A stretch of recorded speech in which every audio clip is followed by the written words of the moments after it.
आप देख रहे हैं पब्लिक टाइम्स। नमस्कार, मैं सुमंत कुमार। चलिए जानते हैं गोपालगंज की खास खबर।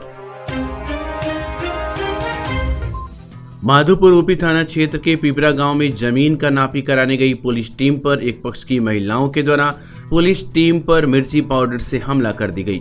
इस दौरान एक महिला सिपाही व पिपरा गांव की रतनझरी देवी को हल्की चोटें लगी। दोनों को इलाज के लिए बरौली पीएससी में भर्ती कराया गया। जख्मी महिला सिपाही आरती कुमारी बताई जाती है। जख्मी महिला सिपाही क्यूआरटी टीम में तैनात है। पुलिस के द्वारा विधि व्यवस्था को लेकर वहां मौजूद लोगों को हटा दिया गया। इस क्रम में पुलिस ने 3 महिलाओं को भी अपनी हिरासत में ले लिया।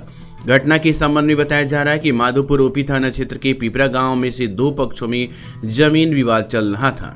इस मामले में सीओ के आदेश पर शनिवार को जमीन नापी का डेट दिया गया।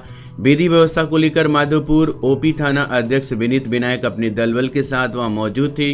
वहीं नापी के क्रम में काफी भीड़ व दोनों पक्षों में तू मैं होते देख इसकी सूचना बरौली पुलिस को दी गई। सूचना मिलते ही बरौली थाना अध्यक्ष संदीप कुमार अपने दलबल के साथ वहां पहुंची। इसकी थोड़ी देर के बाद एक पक्ष की महिलाओं के द्वारा वहां मौजूद पुलिस टीम पर मिर्ची पाउडर से हमला कर दी गई। पुलिस के द्वारा अपना बचाव किया गया। साथ ही 3 महिलाओं को भी पुलिस हिरासत में लेकर बरौली थाना लाई। इसके बाद पुनः नापी का कार्य कराया गया। सीओ द्वारा बताया गया कि पूर्व से दोनों पक्षों में विवाद चल रहा था। विवाद के बाद दोनों पक्षों की सहमति से जमीन नापी का डेट निर्धारित किया गया और विधि व्यवस्था को लेकर पुलिस टीम को भी तैनात किया गया था। इस क्रम में वहां मौजूद पुलिस प्रशासन पर एक पक्ष की महिलाओं ने मिर्ची पाउडर से हमला कर दी। मीरगंज स्थानीय थाना क्षेत्र के बड़का गांव बाजार में कोल्ड स्टोर के समीप असलम मियां के मकान में शनिवार को शौचालय की टंकी की सेंटरिंग खोलने के दौरान 2 मजदूरों की मौत हो गई। मृत मजदूरों की पहचान 21 वर्षीय पवन महतो व 25 वर्षीय रंजन राम बताए जा रही हैं। मौके पर पुलिस पहुंचकर शव को रेस्क्यू करने में कामयाब हुई। कंस्ट्रक्शन कर रहे मकान मालिक व ठेकेदार मौके से फरार बताए जा रहे हैं। पुलिस शव को पोस्टमार्टम हेतु सदर अस्पताल भेज मामले की छानबीन कर रही है। जी सर, हमारा नाम तेज नारायण सिंह तेगासी, घर लाइन बाजार हो। असलम मियाँ के शौचालय के टंकी बनता है, खुलाई करे गईल बालू और वही में गैस लगला तो 2 मजदूर है। यहाँ का घटना बाटे। भोरे थाना क्षेत्र के इमलिया गांव में पुलिस ने गुप्त सूचना के आधार पर छापेमारी की। छापेमारी के दौरान पुलिस ने 4 अभियुक्तों को गिरफ्तार किया। गिरफ्तार अभियुक्तों के पास से पुलिस ने 2 देसी कट्टा कारतूस बरामद किया है। फिलहाल पुलिस गिरफ्तार अभियुक्त से पूछताछ के बाद न्यायिक हिरासत में भेज दिया है। आपको बताते चले कि पुलिस अधीक्षक स्वर्ण प्रभात ने बताया कि पिछले 28 जून 2024 को भोरे थाना क्षेत्र के खजुराहा स्थित आजाद पेंटर की दुकान पर मौजूद भोरे थाना क्षेत्र के नूनिया छापर गांव निवासी तुलसी सिंह के बेटा अरविंद कुमार सिंह के ऊपर अज्ञात बदमाशों द्वारा गोली चलाई गई थी। जिस संबंध में भोरे थाना में कांड दर्ज कर अनुसंधान प्रारंभ किया गया। साथ ही कांड के उद्भेदन के लिए हथुआ मंडल पुलिस पदाधिकारी के नेतृत्व में एसआईटी का गठन किया गया।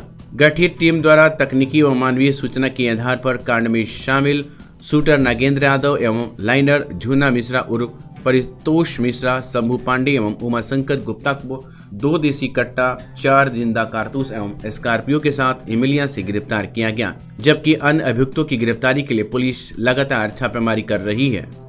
28/6/2024 को भोरे के खजुराहो में एक गोलीकांड हुआ था, जिसके लिए एक टीम गठित की गई थी। टीम के द्वारा गोलीकांड में शामिल शूटर एवं 3 लाइनर को गिरफ्तार किया गया। उससे 2 देसी कट्टा एवं 4 कारतूस तथा एक स्कॉर्पियो बरामद किया गया। अन्य अभियुक्तों की गिरफ्तारी के लिए छापेमारी की जा रही है। हाँ, 4 व्यक्ति का आपराधिक इतिहास है। 2 अन्य शूटर के लिए छापेमारी की जा रही है। भारत के प्रधानमंत्री नरेंद्र मोदी ने जब देश की कमान संभाली तो उस वक्त भारतीय डाक विभाग यानी कि पोस्ट ऑफिस मरासन अवस्था में पहुंच गया था और पोस्ट ऑफिस के लोग काफी कम ही इस्तेमाल किया करते थे, क्योंकि तमाम तरह की दूसरी वैकल्पिक व्यवस्थाएं देश में बेहतर सुविधा दे रही थी। परंतु प्रधानमंत्री ने पोस्ट ऑफिस को जिंदा करने और पुनः आम जनमानस में पोस्ट ऑफिस के महत्व को स्थापित करने के लिए तमाम तरह की नीतियां बनाई, उसको लागू किया गया, उसका प्रचार प्रसार किया गया, उसकी खुद मॉनिटरिंग की और आईसीयू में पहुंचे पोस्ट ऑफिस को उन्होंने फिर से दुरुस्त कर देश में स्थापित किया, जिसके कारण आज ग्राहकों की भीड़ पोस्ट ऑफिस में देखने को मिल रही है। परंतु पोस्ट ऑफिस में काम करने वाले बाबू मोदी के सपने को चकनाचूर करने पर आमदा हैं। आज पोस्ट ऑफिस में आने वाला हर ग्राहक अपने आप को ठगा हुआ महसूस करता है, उसके बाद भी पोस्ट ऑफिस में आने को मजबूर है। इसका कारण सरकार की नीतियों और बाबुओं की मनमर्जी साफ दिख रही है। गोपालगंज की मुख्य शाखा में जब सुबह 11 बजे के पहले किसी काउंटर पर कोई काम नहीं होता है तो अन्य शाखाओं का क्या हाल होगा। कर्मचारी आराम से 10:30 के बाद ऑफिस आते हैं और फाइल, पेपर, कंप्यूटर ठीक ठाक करते करते 11 बज जाता है और तब जाकर लोगों का काम शुरू होता है, जिसमें घींच घास कर रजिस्ट्री का कार्य तो 3 बजे तक ही चलता है। फिर कुछ न कुछ बहाना करके इसे बंद कर दिया जाता है। ग्राहकों को इसके वजह से काफी परेशानी होती है। लोगों का कहना है कि पोस्ट ऑफिस का कार्य सुबह 10 बजे से शाम को 4 बजे तक होना चाहिए, परंतु ये काम 11 बजे से शुरू होता है और बीच में लंच के लिए लगभग 1 घंटा काम स्थगित कर दिया जाता है। इस दौरान एक दूसरे से कर्मचारी भी आपस में उलझते रहते हैं। कर्मचारियों की आपस में सामंजस्य की काफी कमी है। लोग लाइन में खड़े होकर सरकार और कर्मचारियों की चर्चा जरूर करते हैं और कोसते हैं, जिसमें अधिकांश लोगों की नाराजगी साफ नजर आती है। शनिवार को एक बुजुर्ग व्यक्ति जो पैसा निकालने के लिए 10 बजे से बैठे हुए थे, 11 बजने पर उनसे बात की गई तो उन्होंने कहा कि मेरी पूरी उम्र गुजर गई, अब तक इसमें कोई बदलाव नहीं हुआ। आगे क्या होगा? आप पोस्ट ऑफिस के किसी भी कर्मचारी के पास कोई भी काम लेकर जाइए, उनके व्यवहार से ऐसा महसूस होगा कि आप पर एहसान कर रहे हैं, जबकि सच्चाई ये है कि ग्राहक पोस्ट ऑफिस में जाकर पोस्ट ऑफिस का एहसान करता है। कहाँ बैठल बनी हुआ? कहाँ आई बनी? पैसा निकाल आई पोस्ट ऑफिस में है। हाँ तो कितना टाइम होता? 10 अभी केहू में नहीं बैठल।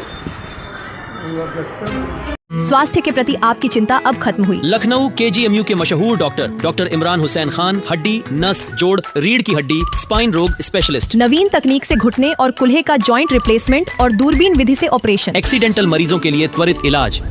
डॉक्टर सूफिया शादाब, स्त्री, प्रसूति एवं बांझपन रोग विशेषज्ञ। महिलाओं से जुड़ी सभी समस्याओं का सफल इलाज। नॉर्मल और सिजेरियन डिलीवरी में स्पेशलिस्ट। आज ही आएं और बेहतरीन स्वास्थ्य सेवाओं का लाभ उठाएं। स्टार एडवांस ऑर्थो और मैटरनिटी सेंटर, 24 घंटे 7 दिन इमरजेंसी सेवा। कमला राय college road, near hotel Ralson, Gopalganj. अपने घर या ऑफिस को आकर्षक और डिजाइनर फर्नीचर से सुसज्जित करें, वो भी ब्रांडेड और किफायती दामों में संतोष फर्नीचर से।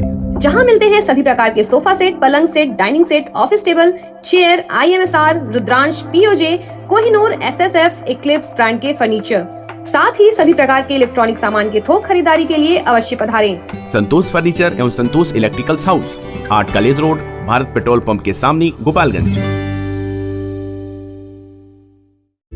आजकल की जिंदगी में हर कोई खुद को आगे बढ़ाने के लिए तैयार है और यहाँ हीरो का Harley Davidson X440 bike showroom Pratik Hero आपके सपनों को सच करने के लिए आपके साथ है।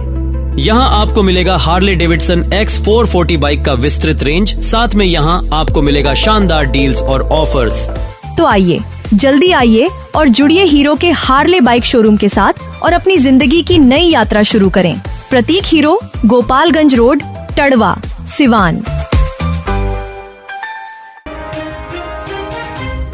शुक्रवार की देर शाम कारगिल विजय दिवस के अवसर पर अलायंस क्लब थायमा भवानी और क्रिसेंट मिशन स्कूल के छात्रों एवं शिक्षकों द्वारा बलिदानियों के याद में कैंडल मार्च निकाला गया। बलिदानियों को याद में विद्यालय से कैंडल मार्च निकालकर थावे रेलवे स्टेशन और थावे बस स्टैंड पर गया।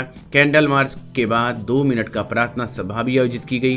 कैंडल मार्च के दौरान प्रबंधक अशोक कुमार शर्मा, नंदकिशोर पांडे, चंदन शर्मा, रामलोचन तिवारी, सुजीत पांडे, मोहम्मद अन्नामुल्ला, पिंकी देवी, बसंत शर्मा, काशीनाथ शर्मा व शंभू सिंह सहित विद्यालय के छात्र छात्राएं एवं शिक्षक शामिल रहे। थामे स्थानीय थाना परिसर में शनिवार को अंचलाधिकारी की अध्यक्षता में जनता दरबार लगाया गया। जिसमें 2 भूमि संबंधित मामले का निपटारा कर दिया गया। सुबह से ही काफी संख्या में जनता दरबार में फरियादी पहुंचे हुए थे। प्रभारी सीओ रविभूषण गौरव ने बताया कि जनता दरबार में भूमि संबंधित 5 मामले आए, जिसमें 2 भूमि संबंधित मामलों का निपटारा कर दिया गया। अन्य फरियादियों को अगले जनता दरबार में कागजात के साथ उपस्थित होने का निर्देश दिया गया। मौके पर थाना अध्यक्ष धीरज कुमार राम, कर्मचारी अंबिका प्रसाद, अमीन, नेहा कुमारी व पुलिस पदाधिकारी सहित पक्ष विपक्ष के लोग जनता दरबार में मौजूद थे। कुचायकोट प्रखंड के मठिया टोला बलवंत सागर में चल रही 7 दिवसीय श्रीमद् भागवत कथा सप्ताह ज्ञान यज्ञ में शुक्रवार को कथा का शुरुआत मंगलाचरण व फीता काटकर हुई। पंडित शिवशंकर शास्त्री जी महाराज ने श्री कृष्ण और सुदामा की मित्रता की कथा सुनाते हुए कहा कि इसे हमें समाज को भी सीख लेना चाहिए। जीवन में माता पिता गुरु के बाद मित्र को विशेष स्थान दिया गया है। मित्र हमारे दुख सुख के साथी होते हैं। किसी भी परिस्थिति में मित्र हमेशा साथ खड़े होते हैं। श्री कृष्ण सुदामा के बीच मित्रता की कथा हमें मित्र के प्रति ईमानदारी, त्याग और सम्मान का भाव दिखाई देता है। जब मित्रता की बात होती है तो कृष्ण सुदामा की मिसाल दी जाती है, लेकिन दोनों की मित्रता की गुणगान पूरी दुनिया करती है। कथा के दौरान श्री कृष्ण सुदामा चरित्र प्रसंग पर श्रद्धालु झूम उठे। बता दें कि यज्ञ आज 28 जुलाई तक चलेगा, जिसमें प्रवचन के लिए अयोध्या, मथुरा, वृंदावन, कुरुक्षेत्र, बनारसी से विद्वान पधारे हैं। महायज्ञ में झूला, कठपुतली, सर्कस, बच्चों के मनोरंजन के लिए, महिलाओं के लिए मीना बाजार की व्यवस्था की गई है। तो ये थी गोपालगंज की खास खबर। आपका दिन शुभ हो। धन्यवाद।